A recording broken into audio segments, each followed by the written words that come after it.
lembro da Eliane, esposa do pastor, a Marcela.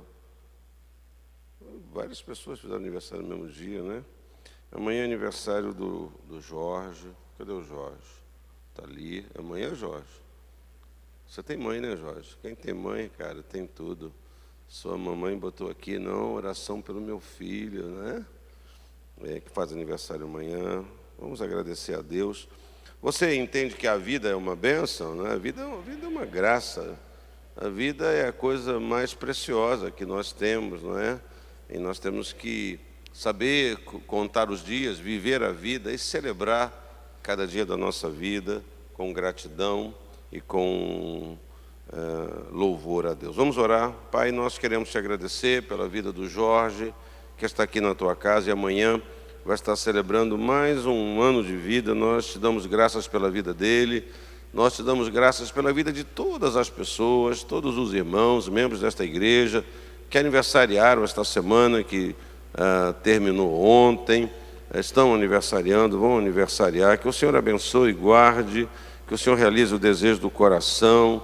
Nós te adoramos pela vida e pedimos que o Senhor acrescente anos de vida, de paz, de saúde, e que a tua bênção nunca se afaste, nunca falte na vida de todas essas pessoas. É a minha oração, é a nossa oração, em nome de Jesus, e que todos digam amém. Louvado seja o nome do Senhor. Eu não sei se nós tivéssemos uma máquina, não é? Ou uma capacidade de ver tudo que está no coração das pessoas. Mas você talvez saiba. E eu não sei se de vez em quando você dá uma olhadinha lá para o seu coração para ver o que está lá. Por que o senhor está falando disso? Porque eu penso que tem muito pensamento e muita coisa que não deve estar, que não deve ocupar, não é? Nós temos uma prática muito comum nesse tempo tecnológico que nós vivemos, que nós usamos equipamentos eletrônicos, telefones, smartphones, e toda essa tecnologia, por melhor e mais avançada que seja, ela tem sempre um fator limitante, mas que cada dia mais isso é ampliado, que é a memória. Tem a memória RAM, tem a memória sapo, né? Tem um monte de memória aí. Então, de vez em quando, essa semana alguém falou: não, eu tenho que baixar foto, que eu não tenho espaço na minha memória. Geralmente a gente usa muita foto, né? Por que usa muito foto? Porque a gente tem uma noção que a memória do celular é muito grande, então a gente bate assim a mesma foto 10 vezes. Aí você fala assim: eu vou bater várias fotos, quando depois eu vejo a melhor e deleto. Só que você nunca deleta. Você fica com um monte de foto repetida, você fica com um monte de foto ruim. Você fica até com aquelas fotos que você bateu sem querer, já bateu do chão, do teto, do pé. Às vezes você pega assim o teu telefone e fala: meu Deus, que pé é esse? Tu nem reconhece aquele teu pé. Não é assim? Então, de vez em quando, você tem que dar uma arrumada na memória. E isso deve ser um estímulo para a gente olhar para a memória, nossa memória mental, e ver o que está ocupando. Quanta coisa, às vezes, está ocupando o nosso pensamento, né? E olhar se o que está ocupando a nossa memória são valores verdadeiros, são coisas importantes, não é? É a palavra de Deus, não é? O salmista disse: eu guardo bem, eu escondo, eu aprofundo a tua palavra no meu coração, para não pecar contra ti. Então, essa deve ser uma prática nossa. Nesse tempo, tanta correria, não é? Nesse tempo de tantas exigências e de tantas informações, essa deve ser aquilo que está sempre no nosso cuidado. Devemos atentar para essa necessidade. Eu, de vez em quando, ando muito com certos assuntos na minha cabeça, não é? Como um pastor, eu estou sempre no melhor sentido da palavra, ruminando, não é? E eu tenho que ter muito cuidado, e eu acho que todos nós que pregamos, de não ficar muito à busca de coisas muito mirabolantes e excepcionais, não é? Todo pregador quer pregar uma mensagem atendendo a todos os requisitos, os pré-requisitos, não é? Com ilustrações adequadas, e acaba que às vezes a gente se esquece um pouco daquela simplicidade. A simplicidade da mensagem, a simplicidade do Evangelho, a simplicidade da fé, né? Eu penso que o meu trabalho é não complicar, né? O seu trabalho também é não complicar. Fala para o irmão dela, irmão, não complica, não complica, não complica. Você já falou isso para alguém? Você conhece alguém que é complicado? A gente adora falar para a pessoa que é complicada. Pode ser muito complicado. Às vezes nós também somos, né? Tem uma perspectiva que é assim: quem não é complicado, né? Quem não é complicado? A medicina, a psiquiatria avançou, né? Agora é muito comum se falar de um problema chamado toque, né? E parece que... Quantos tem toque? Tem um tipo de toque. Só a Kátia é a única aqui. Acaba que todo mundo tem um toque, sabia? Se você olhar bem, todo mundo tem um tipo de toque. Tem um tipo de mania, né? Tem um tipo de ritual, sei lá, que acaba que é um toque, né? Enfim,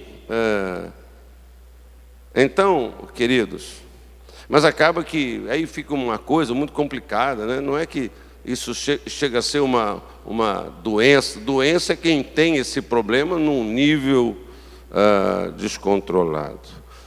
Então, eu quero pregar para você, compartilhar para você uma palavra bem prática, bem direta ao seu coração. Eu vou ler o livro do profeta Isaías, capítulo 60, versículo 1. Isaías 60, versículo 1, que diz: levante-se, refulja, porque chegou a sua luz, e a glória do Senhor raia sobre você. Levante-se, refulja, porque chegou a sua luz, e a glória do Senhor raia sobre vocês. Quero falar sobre os nossos tropeços. Quero falar sobre as nossas quedas. Quero falar sobre os nossos tombos. Que você pensasse alguns segundos sobre qual foi o tombo mais feio que você já tomou na sua vida, não é? O tombo físico, a queda física, não é? É muito comum levar tombo em casa. É muito comum os pequenos acidentes em casa, no chuveiro, no banheiro, na cozinha. Mas geralmente os tombos assim mais, usando aqui o termo do texto, mais refulgentes que a gente toma, são os tombos em público, não é verdade? Não sei se você já tomou um tombo na frente das pessoas. O problema são as reações que as pessoas têm, não é? Uma vez eu ia com um colega, um amigo muito querido, entrando na faculdade, e a faculdade tinha uma entrada assim, né? Tinha um corredor largo que entrava para dentro dos prédios, e nós vínhamos ali, eu com esse amigo andando. Esse meu amigo era bem intenso, bem invocado, e aí quando nós estávamos andando assim, a pessoa da faculdade estava lavando, e foi só eu dizer assim: cuidado para não cair. E esse meu amigo levou aquele tombo assim, que suspende as duas pernas bem alto e cai de costas. Fora que ele ficou com a roupa toda molhada, não é? O chão estava sendo lavado. E a risada foi um negócio faculdade, jovem, não é? E eu também descobri que aquele amigo nem dava para notar que tinha uma mola nas costas, porque ele caiu e rapidamente ele levantou. Por quê? Porque a gente fica envergonhado. Quando você cai, tanto mais rápido você se levanta, menos vergonhoso é o tombo. O problema dos dias de hoje, de você levar tombo, é que todo mundo tem um celular filmando tudo hoje, não é verdade? Já pensou? Você leva um tombo, quando você vai para casa, está lá na rede social, o seu tombo com 300 mil curtidas. Você, a vida inteira, postou um monte de mensagem bíblica e não passou de 50 curtidas, mas o seu tombo arrebenta. Não é? Então, todos nós já tomamos um tombo, mas há essa lição nos tombos assim físicos, não é? Que, a não ser que a pessoa tenha uma fratura, a não ser que a pessoa tenha um machucado maior, mas mesmo assim, até pessoas com fratura, elas se esforçam para se levantar. Tem que alguém chegar e falar, não, calma aí, não levanta não. Porque pode piorar, pode agravar. Não é? Mas a pessoa tem aquele instinto, tem aquela coisa que ela não quer ficar lá caída, ela não quer ficar lá estatelada, não. Então, eu comecei a pensar sobre essas coisas. Todos nós, em algum momento da nossa vida, já tomamos um tombo. Algumas vezes caímos porque escorregamos, ou por distração, ou por algum tipo de acidente, uma trombada, um esbarrão. Algumas quedas podem ser estas quedas que só molham a roupa, só sujam a calça, só rasgam alguma peça de roupa, sem grandes consequências. Mas a maioria das quedas, ela sempre é um pouco dolorosa. Mesmo uma que não causa muito dano, a pancada, o roxo, sempre fica uma dor. Podem até, como nós sabemos, e alguns aqui sabem, ferir alguma parte do nosso corpo. Hoje de manhã, eu encontrei com meu amigo, o Fábio Lucas, que está com o braço engessado. E eu falei com o Fábio Lucas, aí, ô Fabinho, o que foi isso, cara? Ele falou assim, não, tomei uma bolada, fui jogando futebol, não é? E eu estava no gol, e eu tomei uma bolada, mas ele olhou para mim e falou assim, mas não foi gol, não, a bola não entrou. Então eu não sabia se eu dizia parabéns para ele ou dizia, poxa, que pena que você quebrou o braço, né? Ou luxou, não sei se ele quebrou o braço. Mas eu achei tão engraçado, ele fala assim, não, mas não foi gol, eu tomei a bolada, eu quebrei o braço, mas a bola não entrou. Bom, quando esse tipo de tombo tem algum lucro, menos mal, né? Bom, eu machuquei, eu caí, mas a bola não entrou. O problema é que, na maioria dos tombos, o tombo em si significa que a bola entrou. O tombo em si revela que um problema aconteceu. O tombo em si revela que um prejuízo já foi. Então, a maioria dessas quedas dolorosas podem ferir, quebrar alguma parte do nosso corpo. Existem também quedas, e nós sabemos disso, podem ser fatais. Tombos que podem ser fatais. Então, trazendo este entendimento natural para uma realidade espiritual, eu quero destacar que, a semelhança dos tombos que nós tomamos na vida, temos que tomar todo o cuidado para nos manter de pé nos caminhos do Senhor. Temos que tomar todo o cuidado para nos manter de pé. Nós conhecemos, talvez você conheça, mas se você conhece eu vou ler novamente, se você não conhece você vai ouvir pela primeira vez, 1 Coríntios 10, versículo 12 e 13, que diz assim, aquele, pois, que pensa estar de pé, veja que não caia. Essa palavra está falando da nossa vida espiritual. Não vos sobreveio tentação que não fosse humana, mas Deus é fiel e não permitirá que sejais tentados além das vossas forças. Pelo contrário, juntamente com a tentação, vos proverá livramento, de sorte que o possais suportar.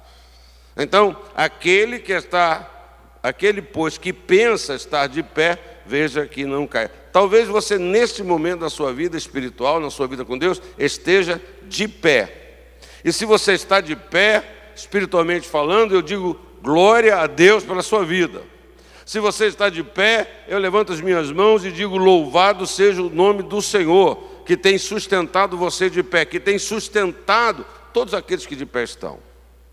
Mas para você também eu sigo dizendo: tome cuidado, como diz a palavra de Deus. Não se distraia. Fala para a pessoa do seu lado: cuidado com as distrações, meu irmão. Cuidado com as distrações. As pequenas distrações. Não é? Dirigir na nossa cidade está altamente complicado. Não é? Por quê? Porque as pessoas estão olhando o celular e dirigindo. As pessoas estão... um número de pessoas, você fica assustado. Né? Sempre que alguém faz uma bobagem na minha frente, vai estar olhando para o celular. E você ultrapassa, corta, a pessoa está lá. Não é? Muito mais mulheres do que homens. As mulheres precisam de uma libertação. Seja liberta, irmã, em nome de Jesus. Não ri não, porque essa minha oração pode te dar um livramento grande, né? Mas é verdade. Então, nós temos que espiritualmente também ter cuidado com as distrações. O problema é que nem sempre nós olhamos para certas coisas na nossa caminhada, certas palavras, certas informações, certas sugestões, como uma coisa que pode nos distrair, como uma coisa que pode nos afetar, como alguma coisa que pode nos levar à queda. Na maioria das vezes a gente só percebe que foi uma distração depois que a gente caiu, depois que a gente vacilou, depois que a gente deu mole. O que é dar mole? Puxa vida, uma coisa que não era para errar, cair. Uma coisa que não era para tropeçar, ter tropeçado, uma bobagem. Poxa, eu dei mole, eu dei bobeira. Uma fração de segundos, eu me distraí. Então, permaneça em Cristo e permaneça na sua palavra. Tome cuidado com as distrações. Mas se você hoje está aqui e você está caído, então a minha palavra para você nesta noite é: não se desespere. Não pense que não há saída. Não continue caído, olhando para o buraco, olhando para o chão. Não fique desesperado. Há uma promessa de Deus para todos aqueles que estão caídos. E a promessa de Deus está no Salmo 37, versículo 23 e 24, que diz: o Senhor firma os passos do homem bom, e no seu caminho se compraz, se cair, não ficará prostrado. Então, se você é um homem bom, é uma pessoa boa, que tem fé em Deus, lida com alguma fraqueza em alguma área da sua vida, mas você é uma pessoa boa, se aproprie desta palavra. Se cair, não ficará prostrado. Então já diga nessa hora: eu não vou ficar prostrado. Porque às vezes a gente está prostrado e acha que não tem solução. Acha que não vamos continuar prostrados a vida inteira. Não vamos mais conseguir sair daquela situação, evitar aquele erro.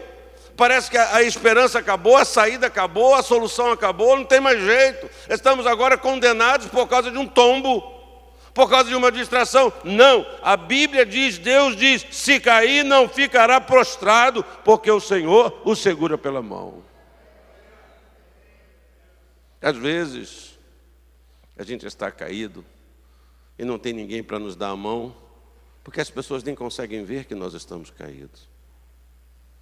As pessoas nem percebem, porque quando se refere a uma queda espiritual, essa queda não é bem percebida por todo mundo. Nem sempre a pessoa mais próxima a nós percebe que nós estamos caídos, e por isso a mão não é estendida por outra pessoa. E por isso que a palavra de Deus diz que o Senhor o segura pela mão, porque o Senhor vê, contempla e sabe que ele está caído. Então, abraça essa palavra na sua vida. O Senhor, que sabe que você está caído, não vai lá com um discurso para você. Não vai lá apenas para dizer: porque papelão, você é um fraco. Eu já te ajudei, eu já te sustentei tantas vezes, mas você continua com essa perna bamba, continua com essa fraqueza, continua errando, continua pisando em falso. Não. O Senhor, que vê que você está caído, Ele o segura pela mão. E Ele te segura pela mão para quê? Porque você já caiu. Ele te segura pela mão para levantar você, para colocar você novamente de pé. Amém, irmão? No livro do Apocalipse, nós podemos ler o Senhor Jesus levantando a sua igreja, trazendo-a de volta ao seu lugar. Apocalipse 2,5 diz lá: lembre-se de onde caiu. Uma palavra à igreja: lembre-se de onde você caiu, arrependa-se e pratique as obras que praticava no princípio. Se não se arrepender, virei a você e tirarei o meu candelabro do lugar dele. É interessante notar que nos versos anteriores deste capítulo 2, versículo 5, de Apocalipse, o Senhor elogia esta igreja por tantas coisas, como o trabalho dela, gente boa, trabalhador, servo fiel, a perseverança, vejo que você tem perseverança, porém, em uma área havia caído. E você sabe que esse texto e essa situação ilustra muito a vida de muitos de nós, não é? Estamos bem aqui, bem ali, mas há áreas na nossa vida que nós retrocedemos, que a queda nos impediu de fazer certas obras, não é? Então nós temos uma variedade de situações e de quedas no meio da igreja e dos cristãos, que faziam certas coisas bem, não se afastaram do caminho do Senhor, não abandonaram a fé, não abandonaram a comunhão, mas tinham práticas que caíram por alguma coisa, por alguma palavra, por alguma tentação, não é? Serviam, trabalhavam, se envolviam, mas agora não fazem mais. Agora não servem mais no trabalho, não doam o seu tempo, o seu trabalho, não tem mais tempo, me aborreci, me chateei, fiquei frustrado, não fui honrado, não fui valorizado, sei lá. Alguma coisa, veio uma tentação, veio uma provação, e a pessoa não aguentou, e a pessoa tropeçou naquilo. Não é? Pode ser em tantas áreas na nossa vida, dízimo, oferta. A pessoa ia tão bem, acontece alguma coisa, ela resolve, a pessoa toma decisões, regride. Aí vem o Senhor dizendo assim: olha, vê onde você caiu, vê onde você está caído, e arrepende-te, e pratique as obras que praticava no princípio do seu caminho, no princípio da sua fé, no princípio do seu serviço, no princípio que você aceitou Jesus e passou a servi-lo e a segui-lo. Aquela igreja perdeu a excelência do primeiro amor. De vez em quando eu cobro da Kátia a excelência do primeiro amor dela, não é, Kátia? Mas, poxa, cadê? Cadê? Né? Eu já falei aqui, nunca mais me chamou de meu italianinho querido. Eu nem me importo, ela podia me chamar de meu barrigudo querido, estava valendo também. Como que nós somos assim? Você também não tem esse certo sentimento, certas coisas? Às vezes as mães, os pais estão cobrando dos filhos: pô, meu filho, poxa, meu filho, você não é mais aquele menino. Porque para o pai e para a mãe é sempre um menino, é sempre uma menina. Aí você fala: poxa, minha filha, bom, meu filho. Assim Deus é.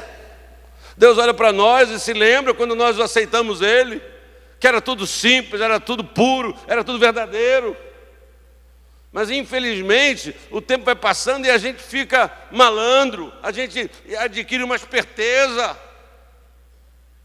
Eu já disse aqui também: olha, irmãos, eu digo para você que não é fácil não, mas como que eu trabalho para me manter um sujeito puro? Como que eu trabalho com isso? Como que eu me esforço? Como que eu rejeito coisas? Como que as coisas querem tirar a minha simplicidade? Como que a vida, o trabalho, as coisas... Não, que papapá... Não... Aprendei de mim, que sou manso e humilde.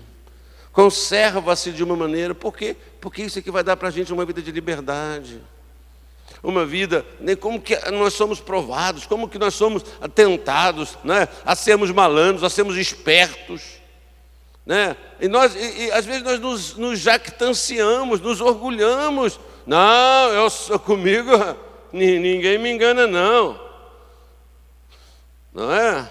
Já passei muita trovoada na vida, já passei por muita enchente, comigo não, violão, e não sei mais o que lá. E acaba que há um prejuízo.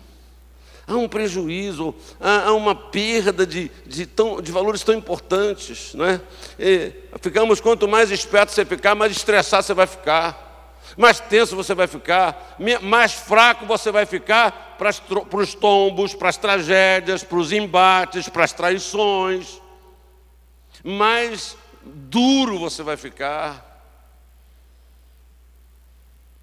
Então, o Senhor, ao ensinar esta igreja a se levantar, o Senhor, ao dizer para essa igreja que ela devia se levantar, que ela estava caída no primeiro amor, Ele disse: lembra-se de onde caiu. Ou seja, busque saber onde, quando e como você caiu desse primeiro amor. E às vezes a gente cai por coisa boa. A gente cai por coisa boa, a gente cai não é só por necessidade, não, a gente cai por progresso, a gente cai por abundância, a gente substitui, a gente tira Deus do lugar na nossa vida por causa das coisas boas até. Agora não posso. Reconhecer a queda de alguma área, então, é o ponto de partida para a restauração. E, queridos, reconhecer certas coisas sem a ajuda de Deus a gente não consegue. Porque tudo que a gente faz é para esconder. O nosso trabalho, a nossa energia é para ninguém saber. É para quanto menos pessoas souberem, não é? E vai aqui uma exortação para mim e para você como igreja. Você então que gosta de dizer, não, a igreja são as pessoas, né? A igreja hoje tem uma classe de crente antitemplo. Não, que templo, tal. A igreja somos nós. Pois é, a igreja somos nós mesmos, não é? E quantas vezes nós não estamos preparados para isso? Por que muitas vezes as pessoas trocam de igreja? É por causa dos problemas que elas vivem, é por causa dos tombos que elas levam, é por causa das quedas que elas têm. E se for, quanto mais pessoas souberem, parece que vai inviabilizando tudo. Quantas pessoas chegam para mim para me perguntar, eu tive esse problema, será que eu posso trabalhar aqui? Será que eu tenho uma vaga aqui? Será que eu posso ser um auxiliar aqui? Será que eu posso ser não sei o que aqui? Né? Porque eu tomei um tombo. E às vezes a gente consegue camuflar, esconder, mas às vezes a gente não consegue. Porque às vezes o tombo foi na entrada da faculdade, foi num lugar que muita gente viu. Não é verdade? E a gente tem essa coisa de não, de negar, nos esquecendo até que Deus sabe, que Deus viu, que Deus conhece aquela situação. Então, reconhecer a queda de alguma área é um ponto de partida. Nessa noite, Deus quer restaurar você. Deus quer colocar você de pé. Deus quer restaurar você. Mas Ele precisa primeiro agir na sua vida, no seu coração, para que você reconheça que nesse ponto você caiu, que nessa área você caiu, que nessa prática você caiu, que nessa obediência você caiu, que nessa generosidade você caiu, que nesse amor pelo outro você caiu. Então, rapidamente, em que momentos ou situações na vida em que nós somos mais propensos a cair? É óbvio que todos nós somos mais propensos a cair nos momentos de crise. Eu não estou falando de crise econômica, de crise com a gente mesmo. Não há tempo, amados irmãos, a perder com traumas do nascimento, com traumas da infância. Não há um tempo a perder nessas crises, nesses tombos que a gente leva na vida, não é? Porque permanecer em determinadas circunstâncias muito tempo no chão vai se configurar numa morte certa. Eu acho que eu já citei isso aqui uma vez e, se você quiser, muito interessante, interessante e angustiante, você assistir um parto da girafa. Você abre lá o YouTube, parto de girafa. É um negócio complicado. Eu não sei qual é a altura da girafa. Porque a girafa, ela não tem um parto deitada. Ela não deita. Ela tem o parto em pé. E eu assisti na internet um parto de girafa até algum tempo atrás. Você fica vendo aquilo e orando pela girafinha que está nascendo. Jesus, guarda ela, que ela vai se arrebentar toda. Jesus, guarda. Não é? Por que alguém não vai botar um colchonete para aquele bicho cair, não é? Então, aí a girafinha vai nascendo e ela sozinha, ninguém assiste ela, né, envolvida na placenta. É placenta, né? É um saco de plástico imenso.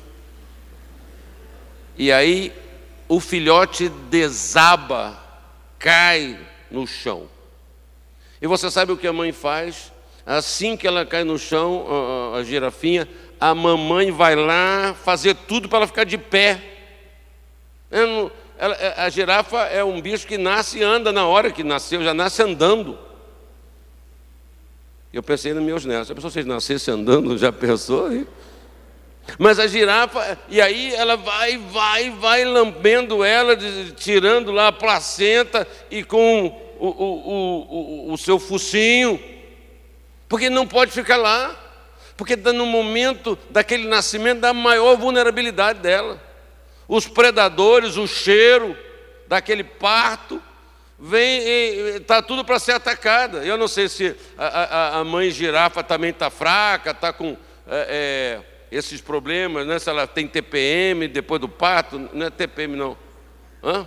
Depressão, se ela não tem forças. Eu nunca pari um ser humano, mas a mulher não para e sai correndo, ela fica meio fraca. Então a girafa não pode nem lutar, por isso que ela levanta. E quando ele se levanta, você fala assim, nossa, nasceu paralítico. Não é. Ele vai se firmando. E é porque a queda daquele nascimento tem que levantar rápido. A queda, e sabe, isso nos ensina que em certas quedas que são muito traumáticas, apesar de, tem que levantar rápido. Porque você fica muito vulnerável. Se não se levantar rápido, pode morrer. Pode não sobreviver. Então, para mim, uma lição, se eu posso usar essa analogia, é que nenhum trauma ou crise, por pior que seja, deve ser capaz de nos manter no chão. Nenhum trauma ou crise, por pior, deve nos manter no chão. Permanecer prostrado diante de uma crise por muito tempo pode ser muito mais danoso espiritualmente e emocionalmente, até mais do que a próprio trauma, a própria queda, a própria perda. Então, diante de um revés, precisamos tomar a firme decisão de se levantar. Também, um momento de fragilidade é nas consequências do pecado. É aquilo que acontece quando a gente peca, quando a gente erra. Quando a gente erra, então as consequências, elas geram essa fragilidade na nossa vida muito grande. A queda, as consequências de um erro, de um pecado, de uma desobediência. Às vezes, essa queda é fruto de um pecado. E aí nós temos que nos lembrar, um exemplo bem prático é a atitude do filho pródigo, que pecou, transgrediu, desobedeceu, foi na contramão, na parábola que Jesus contou, e ele nos ensina, o pródigo, o caminho da restauração. Ele disse lá, comendo comida de porco: levantar-me-ei, eu vou me colocar de pé. A gente lê esse texto, eu já li tantas vezes, e sempre a gente vai descobrindo quanta coisa que a gente passa batido. Ora, aquele rapaz já estava com fome, né? Ele estava com fome, ele não tinha o que comer. Ele estava disputando algumas alfarrobas, algum inhamezinho meio podre, não é? Com os porcos. Mas ele disse assim, ele talvez pudesse dizer assim: poxa, se meu pai pudesse vir aqui, vou ligar para o SAMU, vou ligar para o 192 para me levar, que eu estou muito fraco, eu estou desidratado, eu estou com fome, eu estou sem forças físicas. Ele não pensa isso. Ele disse: eu vou me levantar-me-ei e irei ter com meu pai, e lhe direi: pai, pequei contra o céu e pequei diante de ti. Queridos, o pecado não confessado e tratado é um perigo iminente de morte espiritual. Se você tem um pecado na sua vida que você não confessou para Deus e não tratou, você tem um grande perigo de morrer. Levantar-se, tomar a decisão de se levantar, é a solução, o caminho para esse tipo de problema. Nosso inimigo, diz a Bíblia, está à espreita com o fim de devorar-nos. O diabo anda em nosso redor, não está querendo brincar de pique. O diabo anda em nosso redor, não está ali, né, apenas para nos dar susto. Não está correndo ao nosso redor para nos assustar e dizer: te peguei. Não. O diabo, nosso adversário, anda ao nosso redor com o fim de destruir a nossa vida, de devorar-nos.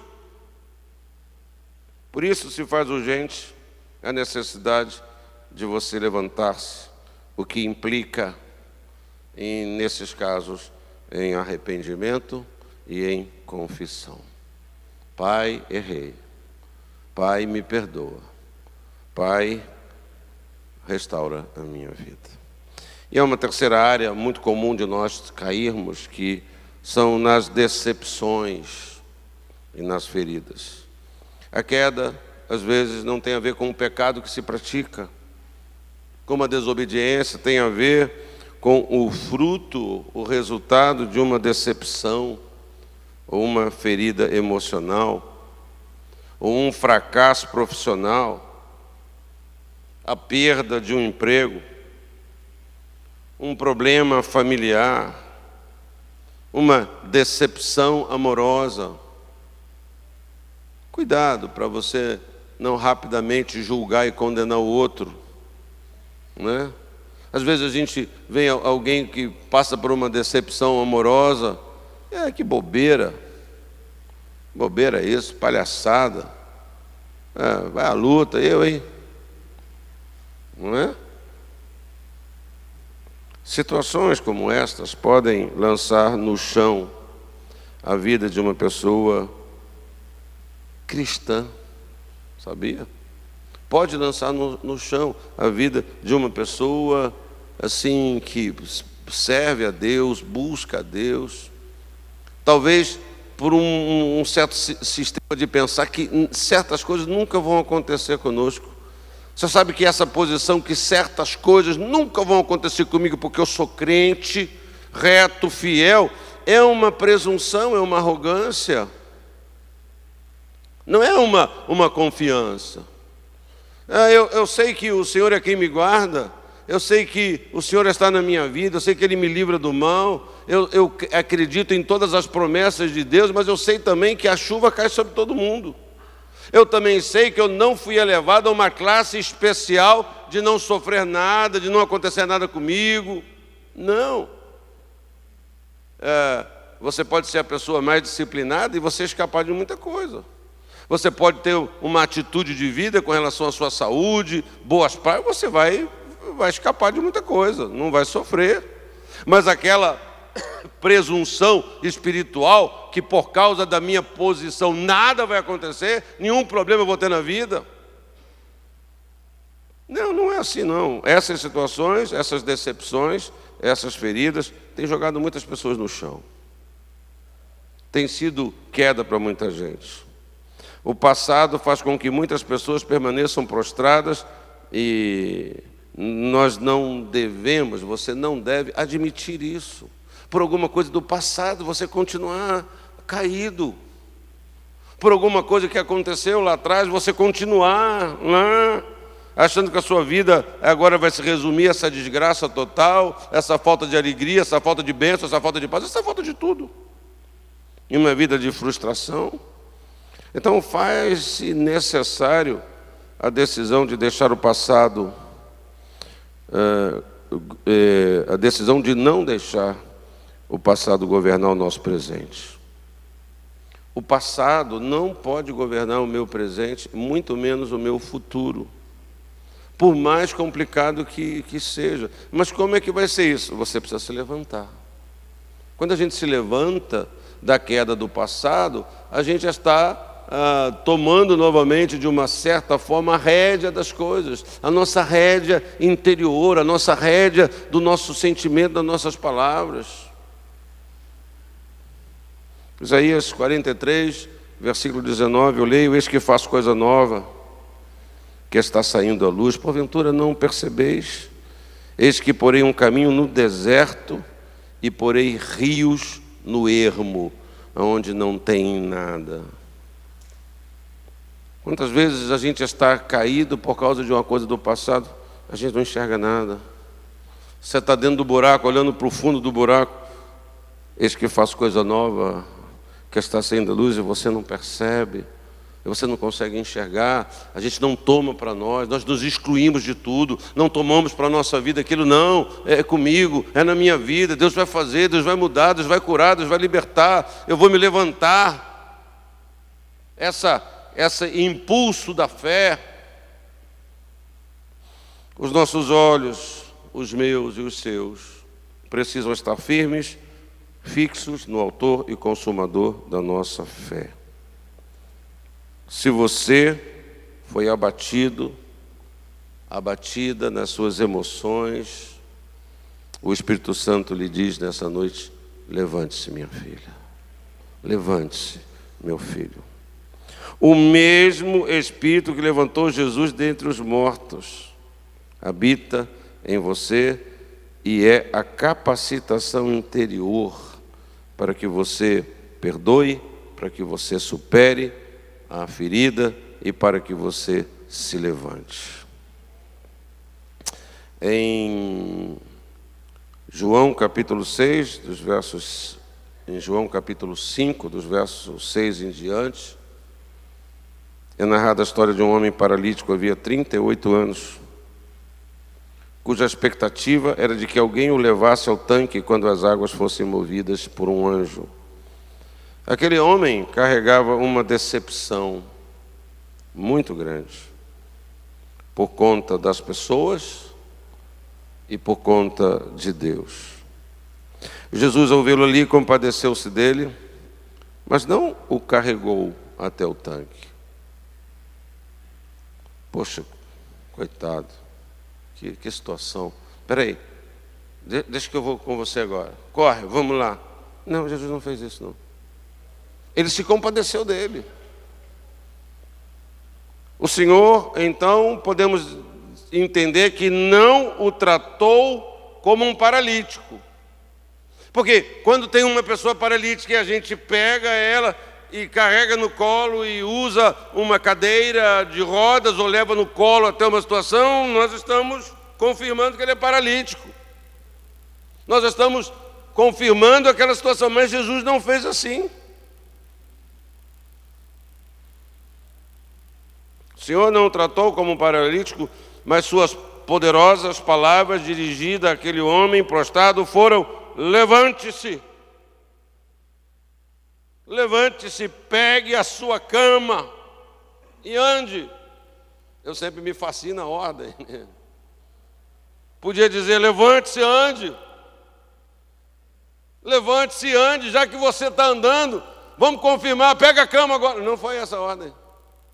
Não seria mais razoável Jesus falar assim: levanta e anda. Aí o cara levanta, olha aí, deu certo, está andando, olha que maravilha, agora vai lá e pega a cama. Mas não é isso que Jesus falou. Levante, pegue o leito e ande. E o que é mais fantástico? Que o sujeito fez isso.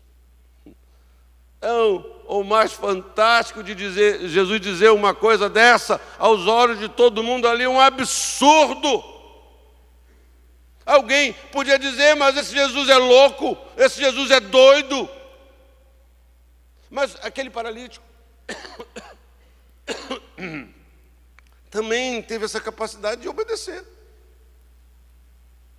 Aquele homem poderia ter decidido ficar no chão. Jesus, não dá para mim não. Jesus, desculpe qualquer coisa. Não, que isso. Ô Jesus, o senhor é surdo? Eu estou aqui há 38 anos.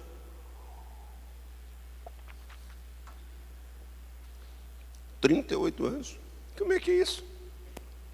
Foi ontem, nós fomos numa festinha de família, e a minha filha pediu para eu fazer uma coisa que eu quase não gosto de fazer, que é segurar o meu neto para dar comida para ele.